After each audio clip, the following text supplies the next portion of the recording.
આમ આદમી પાર્ટી દ્વારા સુરત કલેક્ટરને આવેદનપત્ર આપી દિલ્હીમાં આપના કેજરીવાલની યોજનાને કલ્યાણકારી કહેનાર ભાજપ ગુજરાતમાં 30 વર્ષથી શાસનમાં હોવા છતાં ગુજરાતમાં દિલ્હીમાં આપનારી કોઈ યોજનાઓ લાગુ ન કરી હોય જે લાગુ કરવાની માંગણી કરાઈ। ભાજપ અને મોદી દિલ્હીમાં આમ આદમી પાર્ટીના અરવિંદ કેજરીવાલની યોજનાઓને ફ્રીની રેવડી કહેતા હતા તે યોજનાને હવે કલ્યાણકારી યોજના કહી દિલ્હીની જનતાને કેજરીવાલની તમામ યોજનાઓ દિલ્હીમાં ચાલુ રહેશે તેવી જાહેરાત કરી।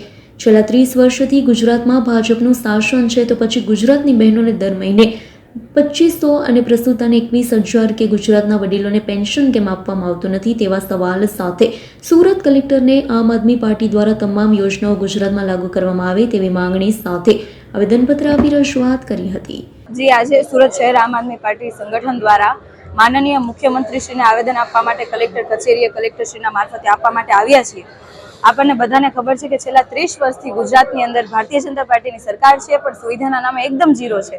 જ્યારે બીજી બાજુ દિલ્હીની અંદર ચૂંટણીઓ આવે છે એટલા માટે એમણે અરવિંદ કેજરીવાલજીની જે સુવિધાઓ છે જે લોકહિતના કામો છે એમણે સમાજ કલ્યાણ યોજના તરીકે એક મેનિફેસ્ટો બહાર પાડ્યો છે કે અમે પણ દિલ્હીની અંદર જો સરકાર બનશે ભાજપની તો 2100 રૂપિયા અમે મહિલાઓને આપીશું, 2500 રૂપિયા અને 21,000 પ્રસૂતા મહિલાઓને આપીશું ને વૃદ્ધોને પેન્શન ચાલુ કરીશું।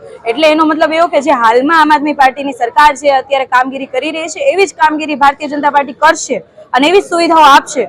તો એક સમયે જ્યારે ગુજરાતની અંદર આ તમામ વાતો ચાલતી હતી કે દિલ્હીની અંદર જે સુવિધાઓ છે ગુજરાતની અંદર પણ આપવામાં આવશે ત્યારે આ જ ભારતીય જનતા પાર્ટીના નેતાઓ એમ કહેતા હતા કે ભાઈ મફતનું ના ખપે, રેવડીઓ ના આપી શકાય, રેવડીઓ ના ઘટાય।